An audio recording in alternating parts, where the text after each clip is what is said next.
찰스 디킨스의 블리크 하우스 32번째 정해진 때 지금 밤이야. 링컨스인의 모습은 정말 복잡하고 혼란스러워. 법의 그림자가 드리운 계곡 같은 곳인데 여기서 소송하는 사람들은 거의 낮이 없는 것처럼 느껴지고 사무실의 촛불은 하나둘 꺼지고 서기들은 낡은 나무 계단을 굴러내려가 흩어졌어. 9시 종이 울리면 슬픈 종소리도 멈추고 문은 닫혀 있어. 그리고 밤경비원은 엄숙한 경비원으로서 잠이 엄청나게 많은 힘을 가지고 있는데 그의 숙소에서 밤새 지키고 있어. 계단 창문 너머로는 불이 희미하게 깜빡이고 있는데 그 불빛은 마치 공평의 눈처럼 보이고 흐릿하게 별들을 바라보며 깜빡이고 있어. 덜어는 더러운 윗창에서 희미한 촛불이 새어나오는데 그곳엔 아직도 어떤 똑똑한 설계사와 부동산 거래자가 양가죽으로 엮인 부동산 문제를 해결하려 애쓰고 있어. 그들은 마치 벌처럼 부지런히 일하며 하루하루를 성실히 보내고 있지. 이들은 밤이 지나도 계속해서 일하며 마지막에 좋은 결산을 위해 노력하는 모습이 보여. 옆마당에는 조각조각 술집인 걸레와 병가게가 있는데 그곳에 사는 법원장도 있고 그 주변엔 맥주와 저녁 식사를 즐기려는 사람들이 모여 있어. 미시즈 파이퍼와 미시즈 퍼컨즈는 각각 아들들이 숨바꼭질을 하며 몇 시간 동안 차례차례 숨어 있고 그들이 돌아다니는 동안 길거리도 혼란스럽게 돌아다니고 있어. 두 사람은 방금 아이들이 잠들었다는 것에 대해 축하하며 잠시 문 앞에서 이야기를 나누고 있지. 그리고 미스터 KROK와 그의 하숙인, 그리고 KROK 계속 술에 취해 있다는 사실, 그리고 그 젊은 남자의 유언 문제도 그들의 대화 주제야. 그런데 그들은 또 솔스 암스라는 곳에서 열리는 하모니 모임에 대해 이야기하기도 해. 그곳에서는 피아노 소리가 창문을 통해 울려 퍼지고 리틀 스윌스라는 친구가 하모니를 좋아하는 사람들을 큰 소리로 떠들게 하고 이제는 그가 연주하는 곡에서 목청을 높여 들어봐, 물소리 들어봐 하고 애절하게 친구들과 후원자들에게 말하는 모습도 들려. 미시즈, 퍼컨즈와 미시즈, 파이퍼는 그 모임에 참석하는 유명한 여성 연주자에 대해 의견을 나누고 있는데 그녀는 한쪽에 자리 잡고 있고 그녀의 아기는 매일 밤 솔스 암스로 몰래 보내져서 연주하는 동안 자연스럽게 젖을 먹인다는 소문이 돌고 있어. 미시즈, 퍼컨즈는 나는 오히려 아이털을 팔아서 살겠어요. 라고 말하는데 그녀는 공공장소보다 사적인 자리에서 사는 게 더 낫다고 생각하는 거지. 미시즈, 파이퍼도 같은 생각이고 그녀와 미시즈, 퍼컨즈의 존경심을 감사하며 자신들의 평판을 소중히 여겨. 그러던 중 솔스 암스의 포장 담당자가 와서 그녀의 저녁 한 잔을 가져다 주고 미시즈, 파이퍼는 그 잔을 받아서 집으로 들어가면서 그녀가 손에 든 잔을 놓지 않고 미시즈, 퍼컨즈에게도 잘 자요 하고 인사하는 모습이 보여. 그리고 이제는 마당의 가게 문을 닫는 소리와 파이프 담배 연기 냄새가 퍼지고 위쪽 창문에는 별똥별이 보여서 모두 잠자리에 든다는 신호야. 경찰도 문을 밀고 잠그고 짐이 있는지 살피며 도둑질하는 사람을 의심하며 순찰을 돌기 시작하지. 날씨는 습하고 차가워서 쌀쌀한데 안개도 조금 떠 있고 밤새 냉기가 계속 퍼지고 있어. 이 밤은 도살장, 불결한 장사, 하수도, 더러운 물, 묘지 등을 이용해서 무언가를 하기에 딱 좋은 밤이야. 죽음 기록부에 더 많은 일이 생길지도 몰라. 공기 중에 뭔가 이상한 기운이 돌 수도 있고 아니면 이 사람 자신에게 문제가 있을 수도 있는데 위블 또는 조블링이라고 불리는 미스터 W.E. 비에리은 매우 불편해 보여. 그는 한 시간에 수십 번씩 자기 방과 거리 문을 오가고 있는데 오늘 밤은 특히 더 자주 오가고 있어. 오늘 밤은 그가 일찍 가게 문을 닫았기 때문에 더 자주 오가는 것 같아. 또 스낙스비라는 인물도 불안해 보여. 그는 항상 어떤 비밀에 휩싸여 있어서 그 비밀이 자신에게도 무거운 짐이 되고 있거든. 그래서 그는 그 비밀의 근원인 낡은 옷과 병가게를 자주 드나들며 그곳에 끌리고 있어.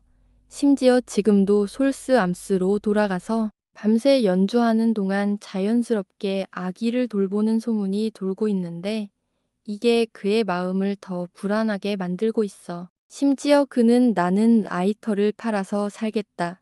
고 말할 정도야. 그리고 스낙스비 는 그 가게에 자주 드나들며 그곳이 자신에게 어떤 의미인지 끊임없이 생각하고 있지. 이렇게 밤이 깊어가면서 모두가 조용히 잠들 준비를 하고 있고 경찰도 조심스럽게 문을 열고 잠그며 의심스러운 짐이나 소지품을 살피고 있어. 이 밤은 습하고 차가워서 냉기가 계속 퍼지고 있는데 안개도 조금 떠 있어서 밤새 무언가 일이 벌어질 것 같은 분위기야. 이 밤은 특히나 무언가를 숨기거나 숨겨진 일들을 감추기 딱 좋은 밤이기도 해. 맞아. 맞아, 선생님. 스낙스비가 잠시 멈춰서 냄새를 맡으며 말했어. 보시겠어요. 이 글씨 너무 세게 말하는 건 아니지만 여기 좀 기름진 냄새가 나는 것 같지 않나요? 그래요. 저도 오늘 밤 이곳에 이상한 냄새가 나는 걸 느꼈어요. 위블이 대답했어. 아마 솔스 암스의 고기구이 냄새인 것 같네요. 고기구이요? 아, 그래요? 고기구이. 스낙스비가 다시 냄새를 맡고 맛을 봤어. 글쎄요. 그건 맞는 것 같네요. 대솔스 암스의 요리사가 좀 더 신경 써야 할 것 같아요. 그녀가 고기를 태우고 있거든요. 그리고 다시 냄새를 맡고 침을 뱉으며 입을 닦았어. 그릴에 보여준 고기들이 꽤 신선하다고는 할 수 없을 것 같네요. 그럴지도 몰라요. 이런 날씨는 냄새가 배기 딱 좋은 날이니까요. 맞아요. 정말 그런 날씨죠. 스낙스비가 말했어. 이런 날씨는 기분까지 가라앉게 만들어요. 맙소사, 나도 이게 정말 끔찍하다고 느껴져요. 위블이 답했어. 그러니까 선생님, 혼자서 조용한 방에 있으면서 검은 그림자가 드리운 것 같은 그런 기분이 드는 거죠. 스낙스비가 말하며 어둠 속 복도를 바라보다가 한 걸음 뒤로 물러서서 집을 올려다봤어. 저처럼 혼자 그 방에 살 수는 없어요. 밤이면 너무 초조하고 걱정돼서 결국 문 앞에 나와서서 기다리거나 거기 앉아 있기보단 여기 서 있는 게 더 낫겠어요. 하지만 사실은 선생님이 자기 방에서 본 것과 제가 본 게 다르다는 것도 사실이죠. 그게 차이를 만드니까요. 나는 이미 충분히 알고 있어. 토니가 대답했어. 그게 기분 나쁘죠. 그렇죠. 스낙스비가 손으로 가볍게 기침하며 말했어. 크룩 씨는 임대료에 대해 좀 생각해 봐야겠어요. 분명히 그렇게 하겠죠. 저는 확신해요. 그랬으면 좋겠어요. 토니가 말했어. 하지만 난 좀 의심스럽기도 하고요. 선생님, 임대료가 너무 비싸다고 느끼시나요? 스낙스비가 되물었어. 이 근처 임대료는 꽤 높은 편이에요. 정확히는 모르겠지만 법이 가격을 올리게 하는 것 같기도 하고요. 미안하지만 제가 하는 직업에 대해 뭐라고 말하는 건 아니에요. 위블이 다시 길을 왔다 갔다 하며 가끔은 하늘을 올려다보다가 다시 스낙스비를 쳐다봤어. 스낙스비는 멍하니 눈을 맞추고 이 대화에서 빠져나갈 방법을 찾지 못한 듯 기침을 했어. 흥미로운 사실이 있어요. 선생님, 그가 천천히 손을 문지르며 말했어. 그 사람이 여기 와서 살게 된 게 그 사람이 누구야? 위블이 끊었어. 돌아가신 분 말이죠. 스낙스비가 고개를 흔들며 계단 쪽을 가리키고 아는 척하며 손가락으로 톡톡 두드렸어. 아, 맞다. 위블이 대답했어. 그 사람 얘긴 이제 끝났다고 생각했는데 그냥 말하려던 건데 참 희한한 일이죠. 스낙스비가 계속했어. 그가 여기 와서 살게 되고 내 글씨 쓰는 사람 중 하나가 되고 또 너도 여기 와서 글씨를 쓰게 된 거죠. 이건 결코 무례한 말이 아니에요. 오히려 칭찬이죠. 하고 말하며 자신이 조금 무례하게도 소유권을 주장하는 듯한 느낌이 들까 걱정하며 말을 멈췄어. 왜냐면 나는 맥주집에 들어가서 일하는 작가들도 정말 존경할 만하다고 생각하거든요. 아주 훌륭하고 존경받는 사람들이죠. 하고 덧붙였어. 그냥 말하려던 건데 흥미로운 사실이 하나 있어요. 선생님, 스낙스비가 말했어. 그 사람이 여기 와서 살게 됐고, 내 글 쓰는 사람 중 하나가 됐고, 그 다음에 또 당신이 여기 와서 글 쓰는 사람도 됐다는 거죠. 이게 무슨 폄하하는 말이 아니에요. 오히려 아주 칭찬할 만한 일이죠. 하고 말하며 자신이 조금 무례하게도 소유권을 주장하는 듯한 느낌이 들까 걱정하며 말을 멈췄어. 왜냐면 맥주집에 들어가서 일하는 작가들도 정말 존경할 만하거든요. 아주 훌륭하고 존경받는 사람들이죠. 하고 덧붙였어. 그건 정말 우연의 일치인 것 같네요. 위블이 다시 길을 왔다 갔다 하며 말했어. 운명 같은 거죠. 그렇지 않나요? 하고 스낙스비가 말했어. 그렇죠. 그렇군요. 하고 스낙스비가 확신하는 듯 기침하며 말했어. 운명 같은 거예요. 정말 운명 같아요. 자, 위블 씨, 이제 안녕 인사해야겠어요. 하고 말하며 마치 떠나는 게 자신을 쓸쓸하게 만드는 것처럼 말했어. 내 작은 아내가 저를 찾을 거예요. 안녕히 계세요. 선생님, 만약 스낙스비가 집으로 빨리 가서 아내가 찾는 수고를 덜어주려고 한다면 그 걱정은 하지 않아도 될 것 같아. 그의 아내는 지금까지 솔스 암수 근처에서 그를 계속 지켜보고 있었고 지금은 손수건을 머리 위에 두르고 조심스럽게 그를 따라가며 위블과 그의 문 앞을 지나갈 때 그를 유심히 쳐다보고 있어. 어쨌든 당신은 저를 다시 알아보겠죠. 위블이 혼잣말로 말했어. 그리고 당신이 누구든 머리끈으로 묶인 모습은 칭찬할 수 없어요. 이 사람은 절대 안 오는 거야. 그가 말하는 바로 그때 그가 다가오고 있어. 위블은 조용히 손가락을 들어 올리고 그를 복도 안으로 끌어들인 뒤 문을 잠그고 올라갔어. 그리고 둘은 뒤쪽 방으로 올라가는데 위블은 무겁게 그 사람은 아주 가볍게 올라가 방에 들어가서 조용히 이야기하는데 적어도 여기 오기 전에 예리코에 갔어야지. 토니가 말했어. 왜요? 10시쯤이라고 했잖아요. 그래, 10시쯤이라고 했지. 그렇긴 한데, 토니가 다시 말했어. 내 계산으로는 10 곱하기 10이야 100시야. 내 인생에서 이런 밤은 처음이야. 무슨 일이 있었던 거야. 그게 바로 문제죠. 토니가 말했어. 별일 없었어요. 근데 난 이 낡은 집에서 끓고 화내다가 정말 끔찍한 공포에 휩싸였어요. 저기, 저 촛불 좀 봐. 토니가 테이블 위에 큰 양배추 머리 모양과 긴 수위에 꽂힌 촛불을 가리키며 말했어. 그건 쉽게 고칠 수 있어요.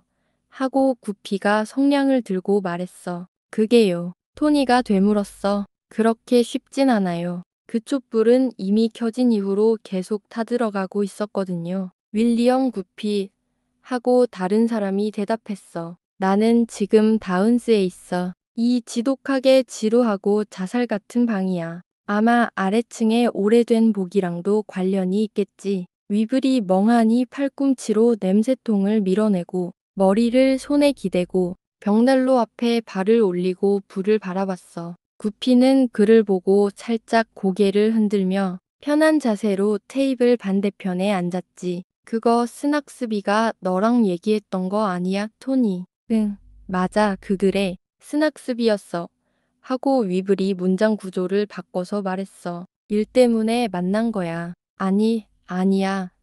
그냥 지나가다가 멈춰서 수다 떤 거야. 내 생각엔 그게 스낙스비였던 것 같아.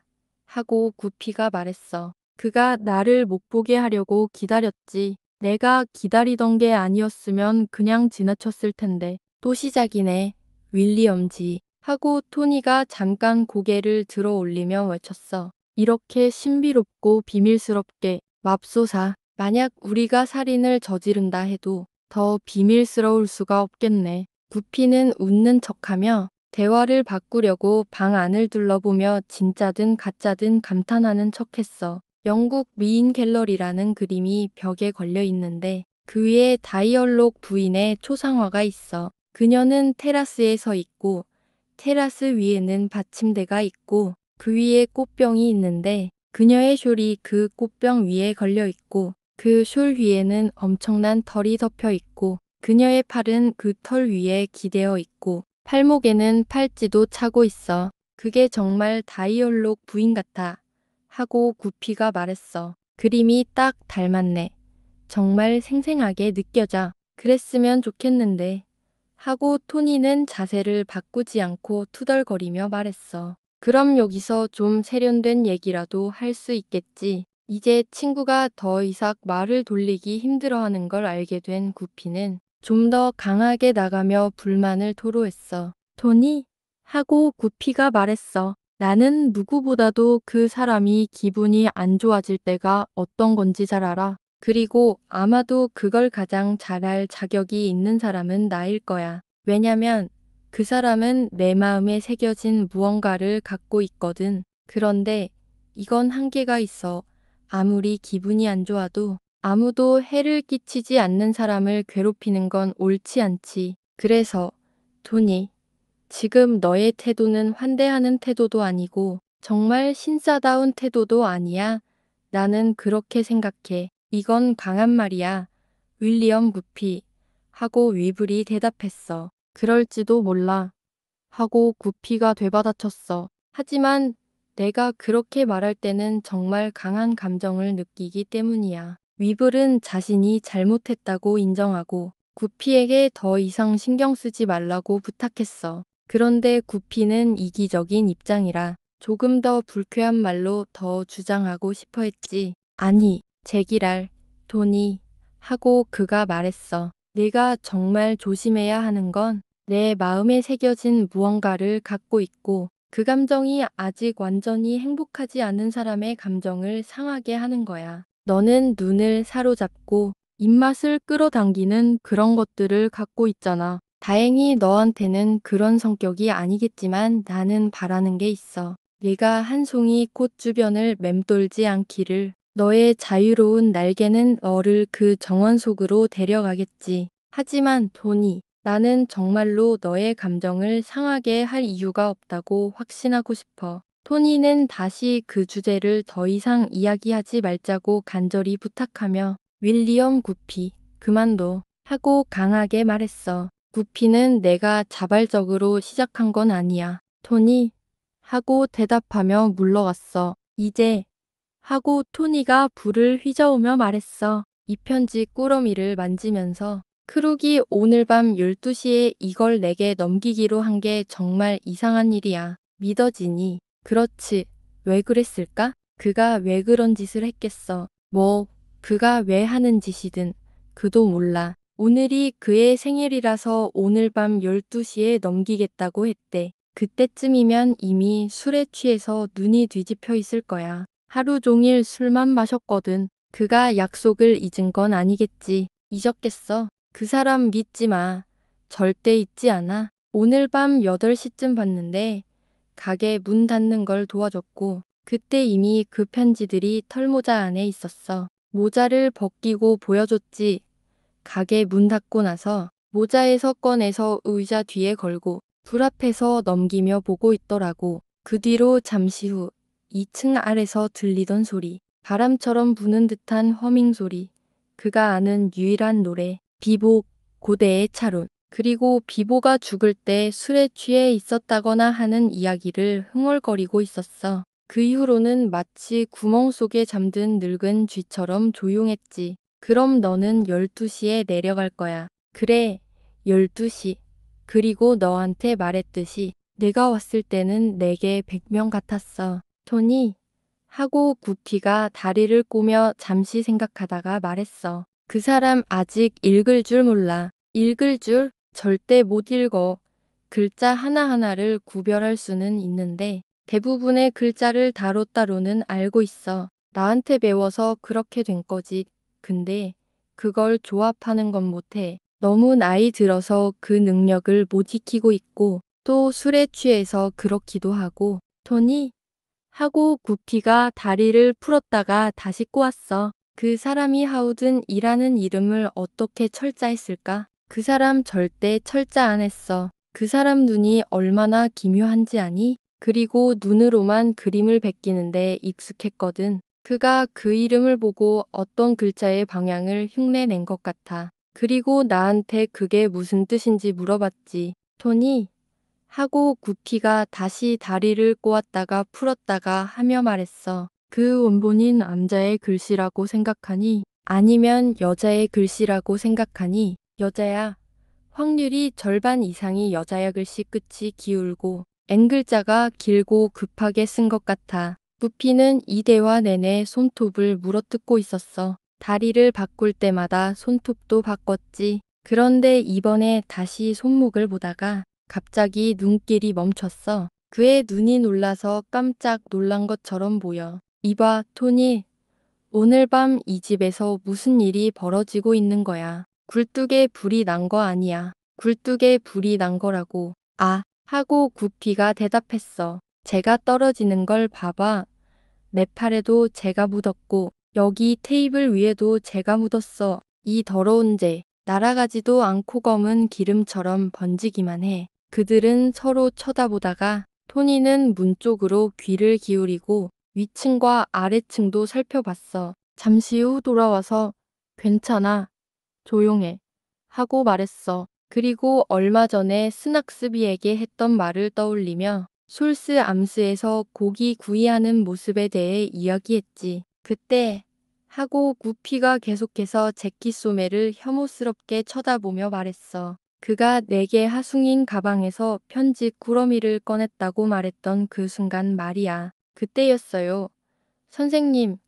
하고 토니가 수염을 살짝 다듬으며 대답했어. 그때 나는 내 사랑하는 친구 윌리엄 구피에게 편지를 썼어요. 오늘 밤 약속이 있다고 알리고 보기가 교활하니까 오기 전에 가지 말라고 조언했죠. 위블이 평소에 하던 세련된 삶의 톤은 오늘 밤에는 너무 어색해서 그 톤과 수염까지 다 포기하고 어깨 너머로 뒤를 돌아보며 다시 공포에 휩싸인 것처럼 보여. 그 편지들을 내 방에 가져가서 읽고 비교한 다음 그에게 다 보여줄 수 있게 준비하는 거지.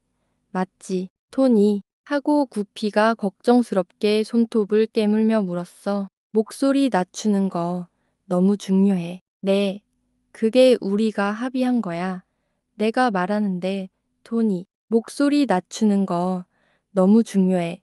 하고 토니가 다시 말했어. 구피는 현명한 듯 고개를 끄덕이고 더 가까이 다가가서 속삭였어. 내가 말하는데 제일 먼저 할 일은 진짜 편지와 똑같은 가짜 꾸러미를 하나 만들어 두는 거야. 만약 그가 내 손에 있는 동안 진짜를 보여달라고 하면 가짜를 보여줄 수 있게 말이야. 그런데 만약 그가 가짜를 보고 바로 눈치챈다면 어떡하지? 그의 눈은 날카롭기로 유명해서 그럴 확률이 오히려 500번은 더 높을 텐데 하고 토니가 걱정했어. 그럼 우리가 맞서야지.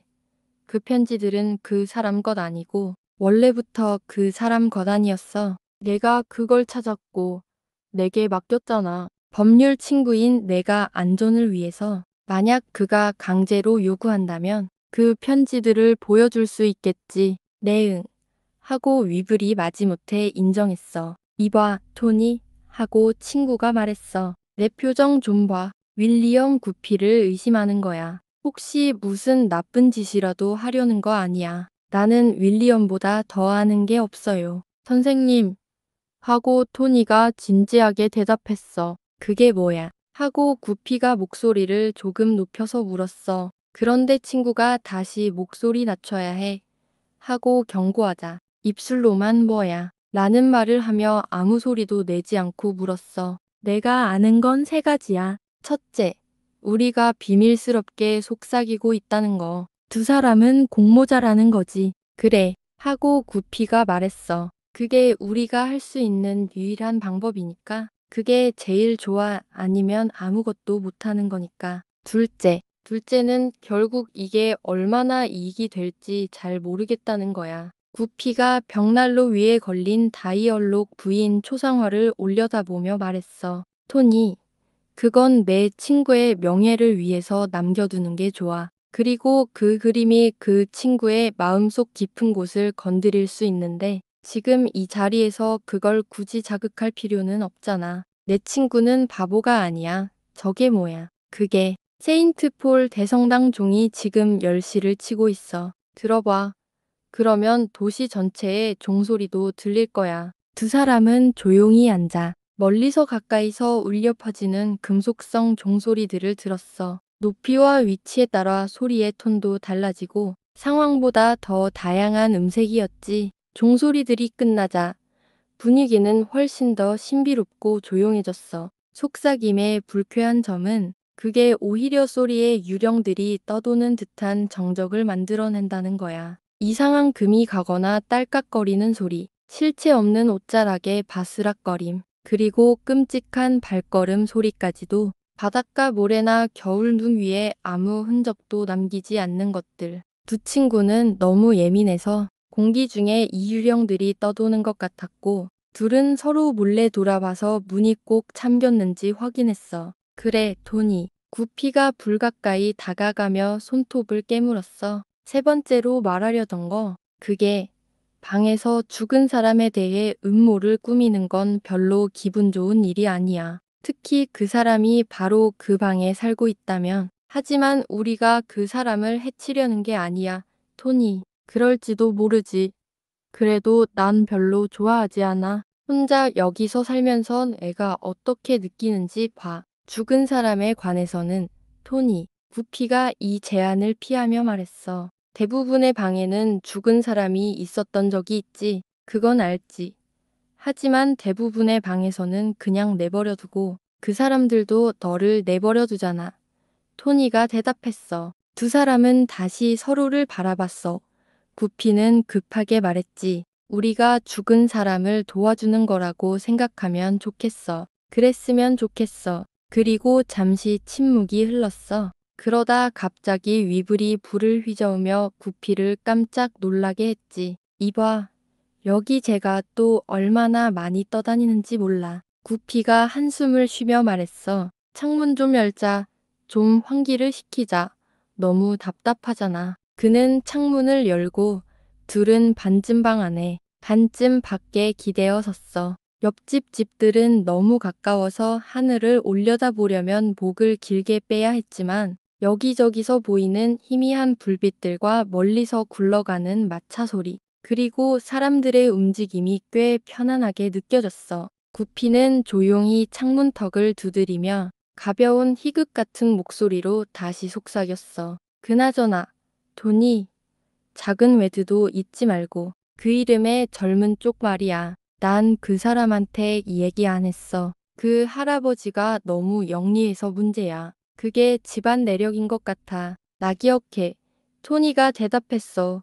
그건 다 알고 있어. 그리고 크룩에 관해서는 구피가 계속했어. 이제 너는 그가 너한테 자랑했던 것처럼 중요한 서류들을 더 갖고 있다고 생각하니? 토니가 고개를 저으며 말했어. 모르겠어.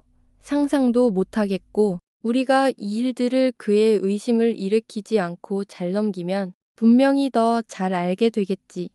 근데 그걸 못 보는 이상 그가 자기 자신도 모른 채로 어떻게 알 수 있겠어? 걔는 항상 그 서류들에서 단어를 철자하며 탁자와 가게 벽에 적어놓고 이게 뭐고 저게 뭐냐고 묻기만 해. 하지만 걔가 말하는 것과는 달리 그 서류들이 전부 폐지 조각일 수도 있어. 걔는 자신이 문서들을 갖고 있다고 생각하는 게 하나의 망상인 것 같아. 지난 25년 동안 그걸 배우려고 했던 것 같아. 내가 보기엔 구피가 한쪽 눈을 감고 잠시 생각에 잠기며 말했어. 그가 처음 그 생각을 갖게 된 계기는 뭐야? 그게 문제야. 아마도 그가 산 물건 속에서 원래 거기 있어선 안 되는 서류를 발견했을 수도 있어. 그리고 그 서류를 숨긴 방식이나 장소를 보고 그게 뭔가 가치가 있다고 착각했을 수도 있지. 하고 위불이 답했어. 아니면 어떤 가짜 거래에 속았거나 아니면 그가 갖고 있는 것들을 오랫동안 들여다보거나 술을 마시거나 계속해서 법무장관 법원에 들락거리며 문서 이야기를 듣다 보니 완전히 헷갈렸을 수도 있겠네.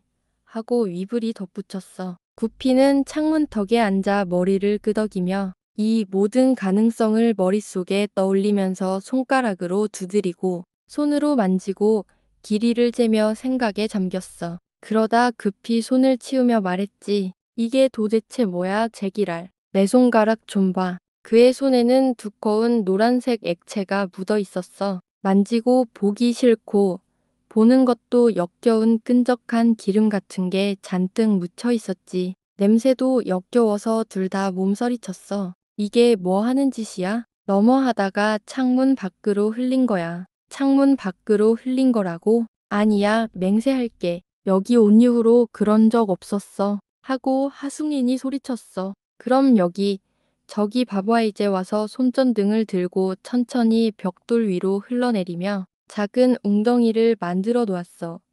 이 집 정말 끔찍하네. 하고 구피가 창문을 닫으며 말했어. 물 좀 줘. 아니면 손을 잘라버릴 거야. 그는 물로 씻고 문지르고 냄새를 맡고 다시 씻으며 술 한 잔으로 몸을 추스른 뒤 조용히 벽 앞에 서 있었어. 그러다 밤 12시 종이 울리고 여러 높이의 종탑에서 울려 퍼지는 종소리들이 어둠 속에서 울려 퍼졌지. 여러 가지 음색으로 울려 퍼지는 종소리들이 끝나자 다시 조용해졌어. 그때 하숙리는 드디어 정해진 시간이다. 가야 할까? 하고 말했어. 부피는 고개를 끄덕이며 오른손인 그 사람의 등을 가볍게 두드렸어. 하지만 손은 아직 씻은 손이었지. 그는 아래층으로 내려갔고 부피는 오랜 기다림에 마음을 가다듬으려고 벽 앞에 앉아 있었어. 그런데 2분도 지나지 않아 계단이 삐걱거리며 토니가 급히 다시 돌아왔어. 갖고 왔어. 없어. 할아버지가 안 계셔. 그 짧은 시간 동안 너무 무서워서 그의 공포가 다른 사람까지 휩쓸었어. 그가 급히 달려와서 소리쳤지.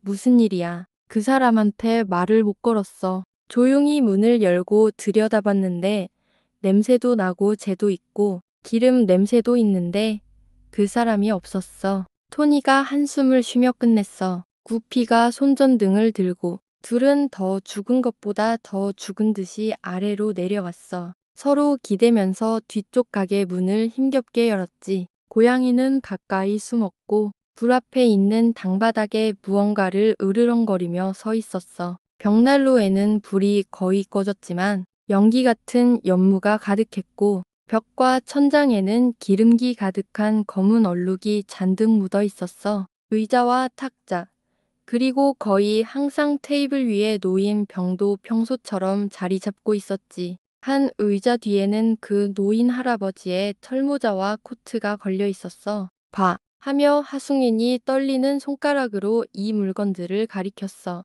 내가 말했잖아. 내가 마지막으로 그를 봤을 때 그는 모자를 벗고 오래된 편지 꾸러미를 꺼내서 모자를 의자 뒤에 걸었어. 그의 코트는 이미 벗었고 셔터를 내기 전에 벗은 거였지. 그리고 나는 그가 그 편지들을 손에 쥐고 그 자리에서 서서 바닥에 있는 검은 부스러기 같은 것 위에 편지들을 넘기고 있는 걸 봤어. 그가 어디에 매달려 있나? 둘은 위를 올려다봤어. 아니었어. 봐. 토니가 속삭였어. 같은 의자 발치에 더러우면서도 가느다란 빨간 끈이 하나 있는데 그게 펜을 묶는 끈이야.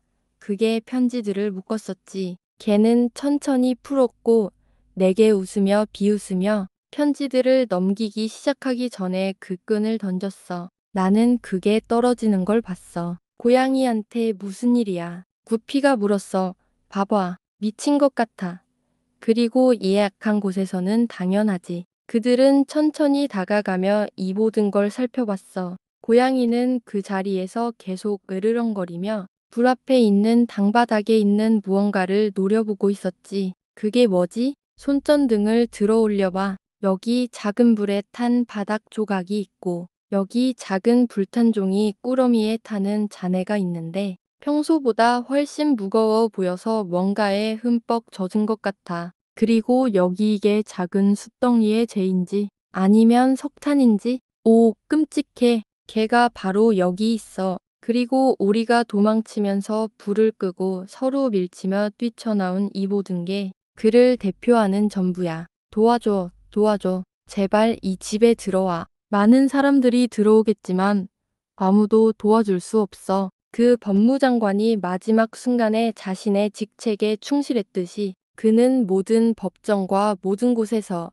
이름이 무엇이든 거짓말이 만들어지고 불의가 자행되는 곳에서 결국 죽음을 맞이했어. 어떤 이름으로 부르든 누구에게 돌리든 어떻게 막을 수 있었다고 하든 그 죽음은 영원히 같은 거야. 내재된 타고난 타락한 몸속의 부패한 기운에서 자연스럽게 일어난 자발적 연소. 그게 유일한 죽음이고 다른 어떤 죽음도 아니야. 33번째 이야기는 다음 시간에 만나겠습니다.